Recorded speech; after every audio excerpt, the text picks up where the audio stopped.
Oke, gue mau mulai dengan satu pertanyaan. Menurut kalian, komputer itu beneran pintar atau cuma jago nurut? Karena kalau dipikir-pikir, komputer itu nggak pernah benar-benar berpikir. Dia cuma ngikutin instruksi. Nah, pertanyaannya, gimana sih cara kita tahu kalau suatu masalah bisa diselesaikan cuma dengan serangkaian instruksi? Disinilah muncul yang namanya mesin Turing. Mesin Turing bukan sebuah mesin yang bisa kalian beli di toko elektronik. Ini adalah sebuah konsep yang diperkenalkan oleh Alan Turing pada tahun 1936 buat ngejelasin gimana sebuah komputer bekerja sesimpel itu. Makanya, mesin Turing sering disebut sebagai fondasi ilmu komputer modern. Hampir semua konsep komputasi yang kita kenal sekarang berawal dari ide sederhana ini.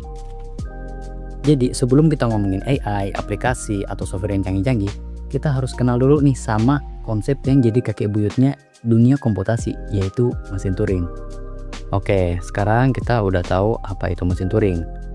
Tapi muncul pertanyaan baru. Kalau ini cuma sebuah konsep, kenapa sih dianggap sebagai dasar dari hampir semua ilmu komputer modern? Nah, jawabannya ada di konsep dasarnya. Coba bayangin kalau kalian lagi main game, di dalam game itu pasti ada aturan yang harus diikuti. Kalau karakternya mau belok kanan, ya pencet tombol kanan. Kalau karakternya mau lompat, ya pencet tombol lompat. Semua aksi terjadi karena ada aturan yang jelas. Nah, mesin Turing juga bekerja dengan prinsip yang mirip. Konsep dasarnya adalah menjalankan serangkaian instruksi secara berurutan. Mesin ini nggak bisa nebak, nggak bisa improvisasi, apalagi mikir sendiri. Dia cuma melakukan satu langkah dalam satu waktu, berdasarkan aturan yang udah ditentukan. Setelah menyelesaikan satu langkah, dia akan melihat kondisi berikutnya, lalu memutus aksi selanjutnya. Proses ini terus diulang sampai pada akhirnya proses selesai atau memang udah nggak ada lagi aturan yang bisa dijalankan.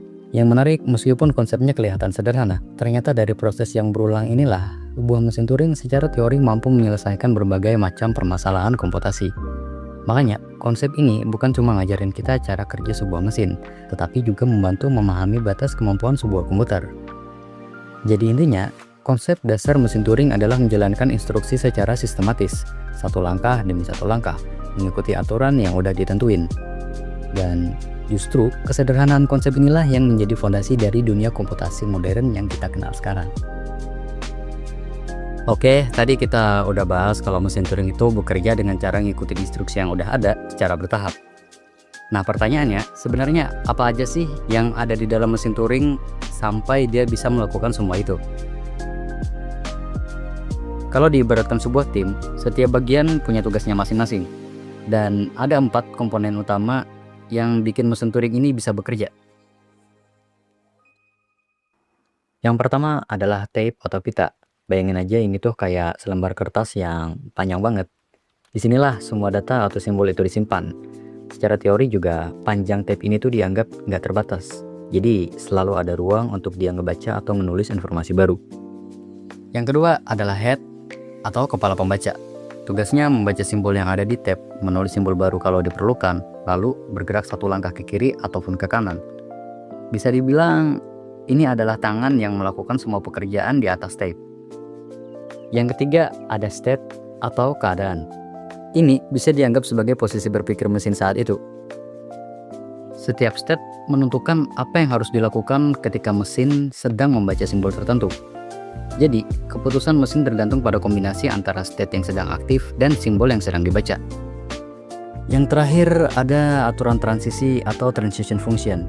Aturan inilah yang memberitahu mesin apakah harus menulis simbol baru, pindah ke kiri atau ke kanan, atau berganti ke state berikutnya. Jadi kalau disimpulkan, tape itu sebagai tempat penyimpanan, head itu yang bertugas untuk membaca dan menulis.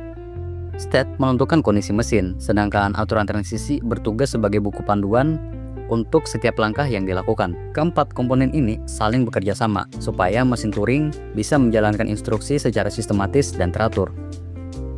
Oke, sekarang kita udah tahu apa itu mesin Turing, dari konsep dasarnya sampai komponen-komponen apa aja nih yang ia miliki. Nah, pertanyaan terakhir sebelum masuk ke contoh adalah, sebenarnya gimana sih cara mesin Turing bekerja?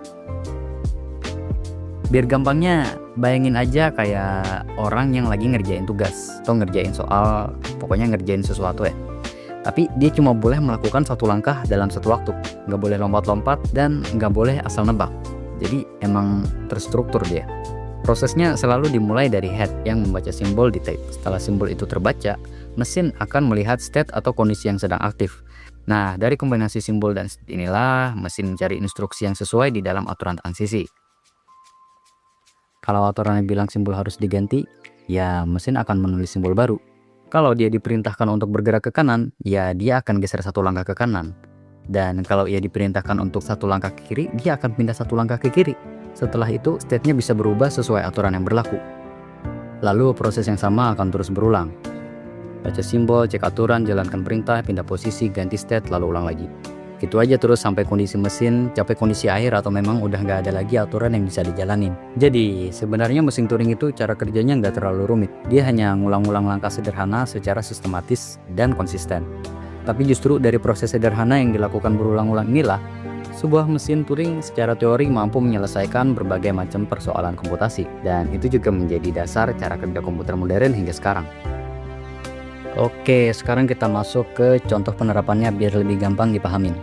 Misalnya ada sebuah mesin Turing yang punya tugas sederhana yaitu mengubah angka kosong menjadi angka 1.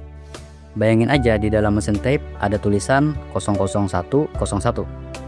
Pertama, head akan membaca simbol dari paling kiri, yaitu angka 0. Karena aturannya mengatakan kalau ketemu angka 0 harus diubah menjadi angka 1, maka komputer langsung menggantinya. Setelah itu, head bergerak satu langkah ke kanan dan membaca simbol berikutnya. Kalau masih 0, ya diubah menjadi 1. Tapi kalau yang dibaca adalah angka 1, maka mesin cukup ngelewatin aja nih tanpa ngubah apapun. Proses ini tuh terus dilakukan sampai semua simbol di dalam tape selesai dibaca. Jadi, isi tape yang awalnya 00101 akhirnya berubah menjadi 11111. Dari contoh sederhana ini, kita bisa melihat kalau mesin Turing bekerja secara bertahap. Dia membaca simbol, menjalankan satu perintah, lalu pindah ke simbol berikutnya. Itu aja terus sampai kerjaannya selesai. Nah, dari seluruh pembahasan yang sudah kita pelajari, bisa disimpulkan kalau mesin Turing adalah model komputasi yang digunakan untuk cara kerja sebuah komputer. Walaupun hanya berupa konsep, mesin Turing menjadi dasar lahirnya ilmu komputer modern. Konsep inilah yang membantu kita memahami bagaimana komputer menerima data, memproses sesuai aturan, lalu menghasilkan sebuah output. Jadi intinya, komputer yang kita gunakan setiap hari sebenarnya juga bekerja dengan mengikuti instruksi secara teratur. Sama nih, kayak konsep yang ada pada mesin Turing.